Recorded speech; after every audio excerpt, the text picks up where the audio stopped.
வணக்கம் அன்பு மக்களே. இந்த பதிவில் நாம் பார்க்க இருப்பது 2025ஆம் ஆண்டு திருவோண நட்சத்திர வருடப்பலன். இந்த பதிவில் திருவோண நட்சத்திரத்தின் காதல், வாழ்க்கை, தொழில், கல்வி மற்றும் ஆரோக்கியம் ஆகியவை இந்த ஆண்டில் எப்படி இருக்கும் என்பதை பற்றிய கணிப்புகளை விரிவாக இப்பதிவில் நாம் பார்ப்போம். இப்பதிவை பார்க்கும் கேட்கும் அன்புகள் யாவரும் லைக் செய்து சப்ஸ்கிரைப் செய்து நல்லது. திருவோண நட்சத்திரத்தின் வருடப்பலன். பொதுவாக சரவணம் என்னும் திருவோண நட்சத்திரம் நட்சத்திர வரிசையில் 22வது நட்சத்திரமாக வருகிறது மற்றும் மகர ராசியில் 10 டிகிரி முதல் 23 டிகிரி வரை இது பரவி இருக்கிறது. இந்த நட்சத்திரத்தின் சின்னம் காது மற்றும் இந்த நட்சத்திரத்தின் இறைவன் விஷ்ணுவாக இருக்கிறார். இந்த திருவோண நட்சத்திரத்தின் தெய்வமாக பாதுகாப்பின் தெய்வமாகவும் இருக்கக்கூடிய விஷ்ணுவே இருக்கிறார் என்பது சாகச் சிறந்தது. இந்த திருவோண நட்சத்திரம் சந்திர கிரகத்தால் ஆளப்படுகிறது.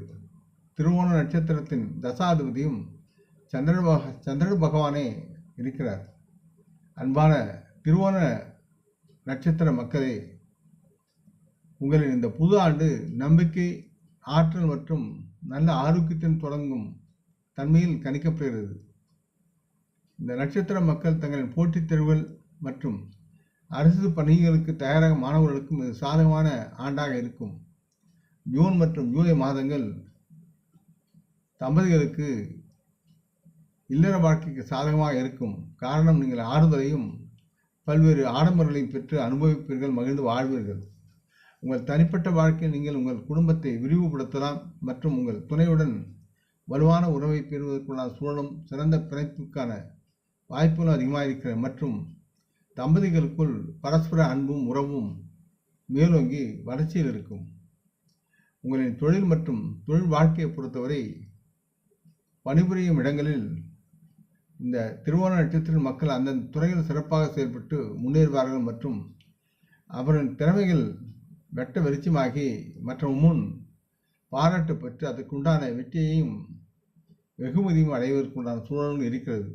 ஆகவே இந்த ஆண்டு திருவோண நட்சத்திர மக்களுக்கு நல்லதொரு முன்னேற்றத்தை தரும் ஆண்டாகவும் மகிழும் ஆண்டாகவும் குடும்பம் குழந்தைகளும் பெருகி நலமுடன் வாழ்வீர்கள் என்பதை உணர்ந்து செயல்படலாம்.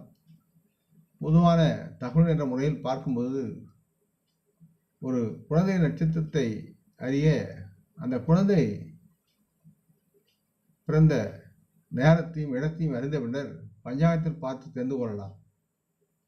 பொதுவாக வான மண்டலத்தில் 88 நட்சத்திரங்கள் இருப்பதாக கணக்கிடப்பட்டு உள்ளது. இருப்பினும் சந்திரனின் பாதையில் 27 நட்சத்திரங்களுமே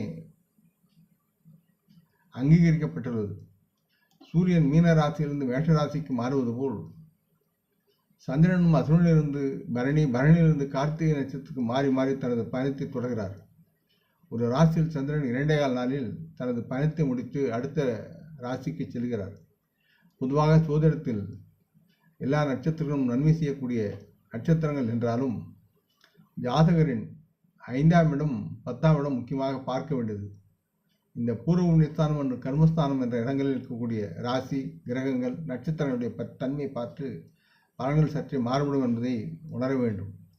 இந்த பதிவை கேட்டு லைக் செய்து சப்ஸ்கிரைப் செய்து பகிரும் அன்பர்கள் யாவரும் வரமுடன் நலமாக திரகாத்திர ஆரோக்கியத்துடன் சகலவிதமான தனதானிய அபராணிய ஐஸ்வரனை பெற்று சர்வகாரிய ஜெயத்துடன் வாழ்வாங்க வாழ வேண்டும் என்று இறைவன் பாதம் பணிகின்றேன். நம் குடும்ப மூத்தோரை போற்றி வணங்குவோம். வணக்கம், நன்றி.